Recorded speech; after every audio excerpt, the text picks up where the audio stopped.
Ça fait 3h30 qu'on grimpe. On a déjà fait 1100 mètres de dénivelé. Et le soleil commence à se lever. Bienvenue à Tenerife. Après une semaine à Lanzarote, je vous amène maintenant dans une autre île des Canaries, Tenerife, qui est l'une des plus touristiques. Mais nous, on va essayer d'éviter les sentiers trop touristiques. On va rester dans le nord. On a loué un van pour les 4 premiers jours. Donc c'est parti, je vous emmène avec moi.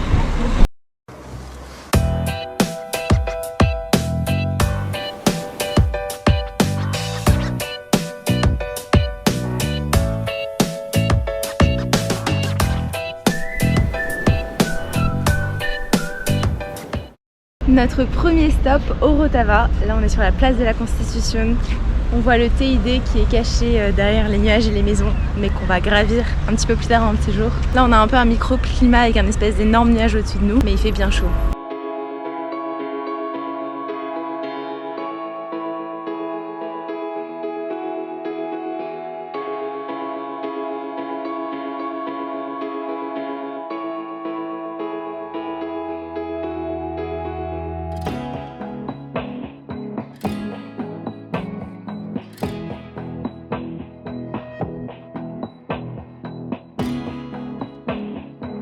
Premier spot du voyage à Tenerife, en face de la mer. On est à 10 minutes de Puerto de la Cruz et on s'est arrêté là pour dormir. Le temps n'est pas incroyable aujourd'hui, mais j'espère que ça ira mieux sur les autres jours. Et là, on est sur la terrasse de notre van.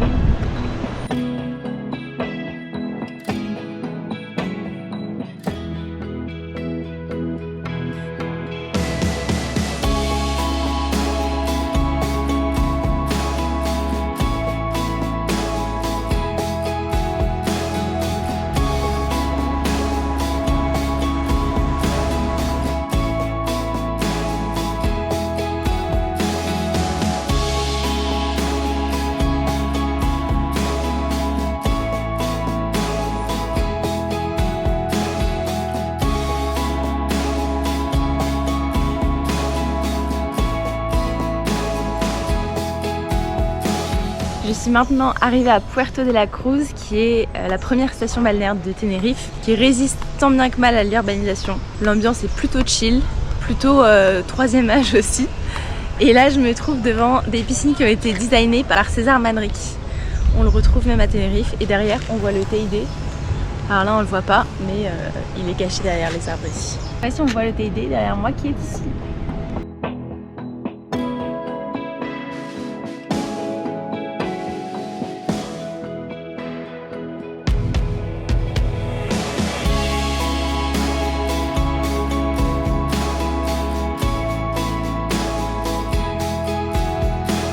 Je m'interroge à moitié sur cet endroit qui ressemble un petit peu à une piscine d'un hôtel. Mais d'un autre côté, c'est pas bête parce que les eaux sont plutôt dangereuses ici avec les courants et les roches. Donc un endroit aussi grand pour pouvoir se baigner, surtout que l'entrée est pas très chère, ça coûte 5,50 €. Franchement, c'est une bonne idée.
Je suis maintenant dans la petite ville de Garachico, qui est l'une des 3 cités coloniales de l'île, avec la Laguna et la Orotava. Malgré l'urbanisation de Tenerife, la cité a vraiment gardé son caractère authentique. Donc on retrouve tous les vieux bâtiments. ainsi que de multiples piscines naturelles sur lesquelles vous pouvez vous promener à côté du port.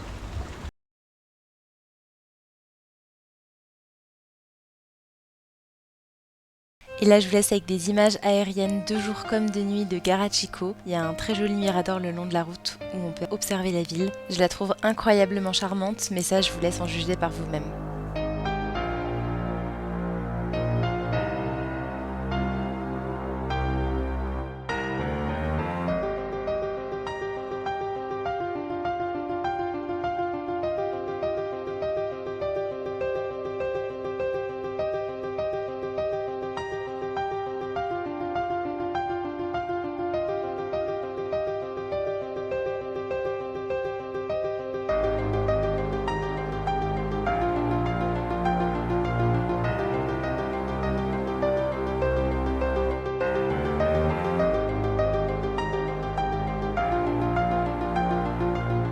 Alors là on est remonté un petit peu dans les montagnes, on est dans le parc rural d'El Teno, qui est donc une zone protégée où on trouve 13 randonnées qui sont très bien balisées et plusieurs petits villages très mignons, dont le célèbre village de Masca qui est hyper connu mais apparemment magnifique. Donc on va y aller ce soir. On entame une randonnée qui s'appelle le Caleton des Teno, je ne sais plus quoi. Bref, je m'en souviens plus. Donc c'est parti pour la première randonnée. On fait le TF57 et ensuite on va rejoindre le TF51. Comme ça vous dira rien, mais peut-être que ça vous fera écho si jamais vous vous retrouvez dans ce coin-là à Tenerife.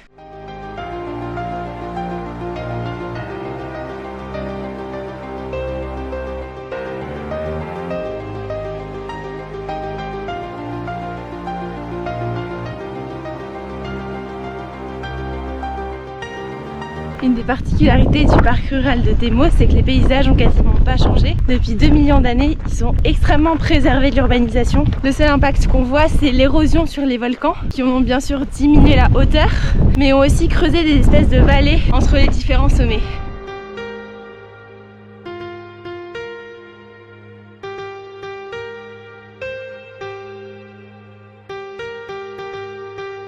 Et la vue de ouf sur le village de Masca et les environs de la vallée, c'est magnifique.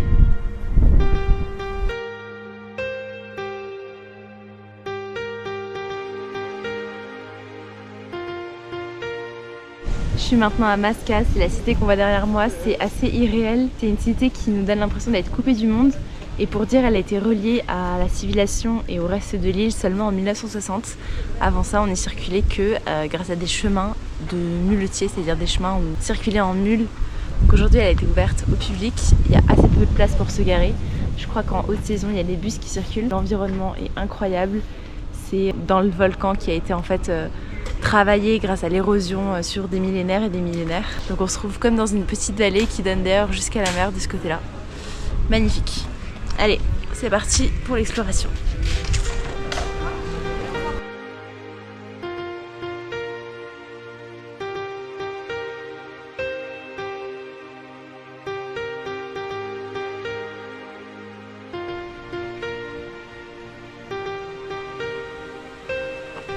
On est ensuite redescendu avec le van vers Buena Vista del Norte, donc c'est-à-dire vers la mer, parce qu'on voulait aller voir le phare de la Punta del Teno que je vous recommande.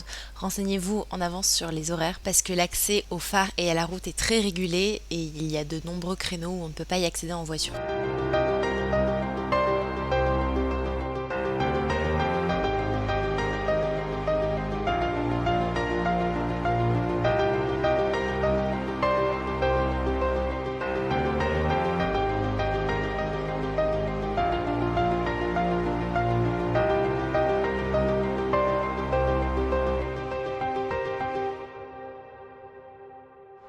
Ce matin, de retour à Masca, aux aurores, la lumière est magnifique.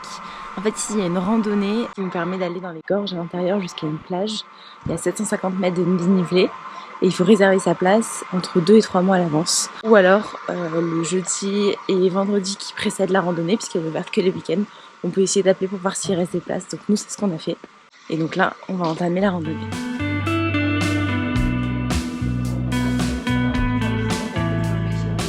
Le début de la rando, on a été équipé de petits casques parce que c'est très réglementé. On est obligé d'avoir des chaussures à crampons, donc chaussures de randonnée ou chaussures de trail.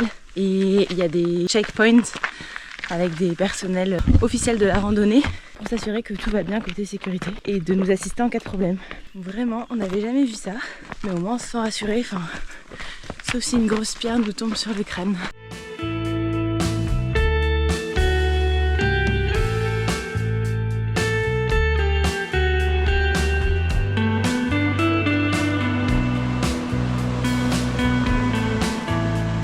Quelques heures plus tard, on a fini la rando, donc finalement c'était moins dur que prévu, j'avais peur de la remonter parce qu'il y a 750 mètres de dénivelé, mais honnêtement c'était très ok, à part le dernier kilomètre qui était raide.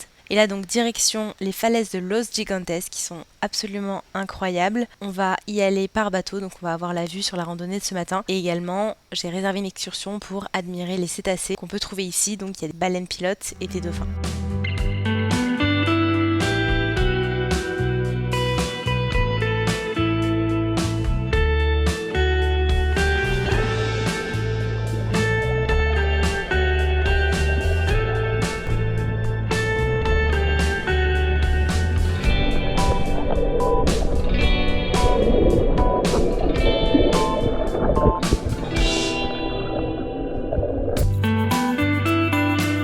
Vous allez le voir, cette journée est loin d'être finie parce qu'on se rend maintenant au Mirador de Los Poleos, donc c'est dans le parc national du Teide, parce que ce soir, enfin plutôt cette nuit, on va gravir le Teide et en attendant, on a trouvé un petit spot pour une activité observation des étoiles qu'on a réservée. Je vous mettrai les liens dans la description si vous voulez retrouver autant la réservation pour voir les cétacés que celle-ci.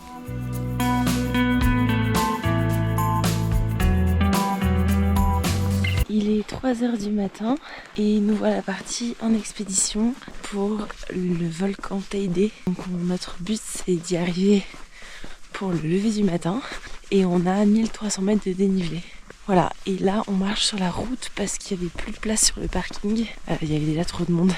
Voilà, c'est parti. On est devant le panneau d'information et on est là et on va faire tout juste... Et en termes de dénivelé, on est là. Allez, c'est parti. Let's go.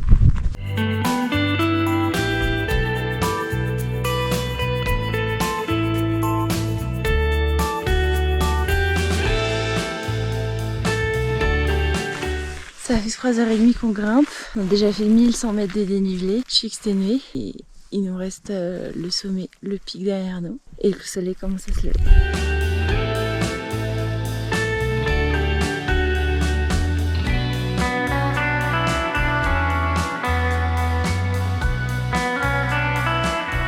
Ça y est, fin de la rando, on l'a fait. Je suis épuisée, mais c'était magnifique. Et là on attend tranquillement que le téléphérique ouvre pour redescendre.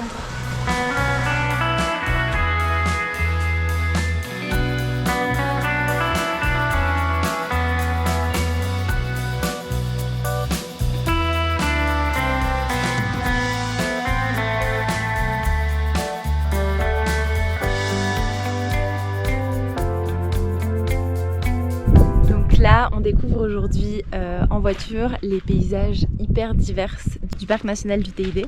Et là, par exemple, on a un décor lunaire avec presque une plage de sable blanc. Et le parc est classé au patrimoine mondial de l'UNESCO.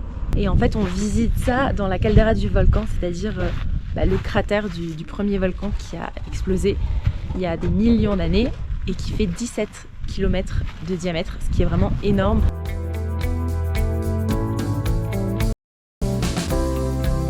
Pour vous remettre dans le contexte, on est donc là le matin de la randonnée nocturne, donc vraiment on n'avait pas dormi mais on avait encore un petit peu d'énergie pour justement visiter le parc en voiture. Et je vous ai peu partagé de moments de van dans ce vlog, donc dites-moi si c'est quelque chose qui vous intéresse dans les commentaires, peut-être je le ferai plus la prochaine fois. Donc on a pu se préparer à déjeuner et finir les restes directement sur place avant de repartir pour la journée.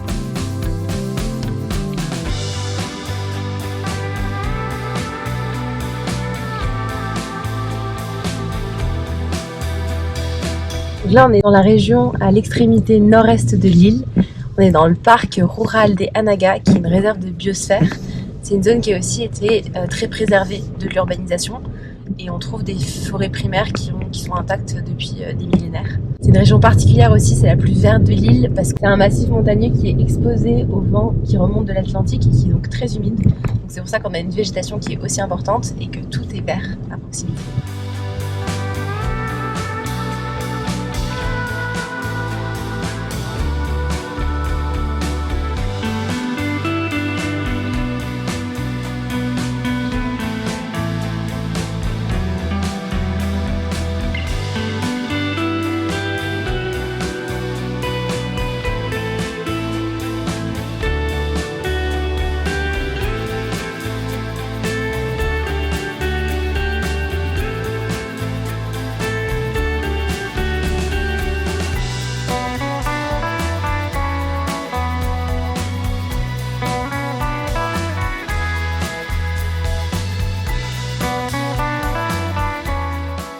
Et je suis arrivée sur la célèbre plage de Benchio, je sais pas exactement comment ça se prononce. C'est une plage de sable noir et le sable est vraiment tout doux, c'est hyper agréable.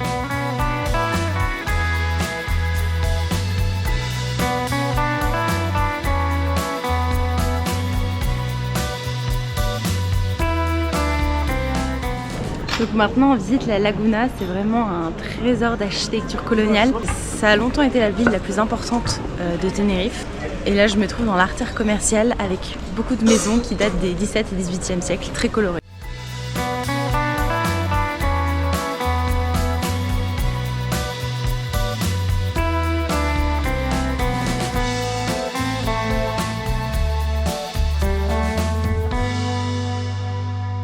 Hello, c'est la maille du montage. Une fois de plus, j'ai oublié de faire une outro, donc je vous le fais maintenant.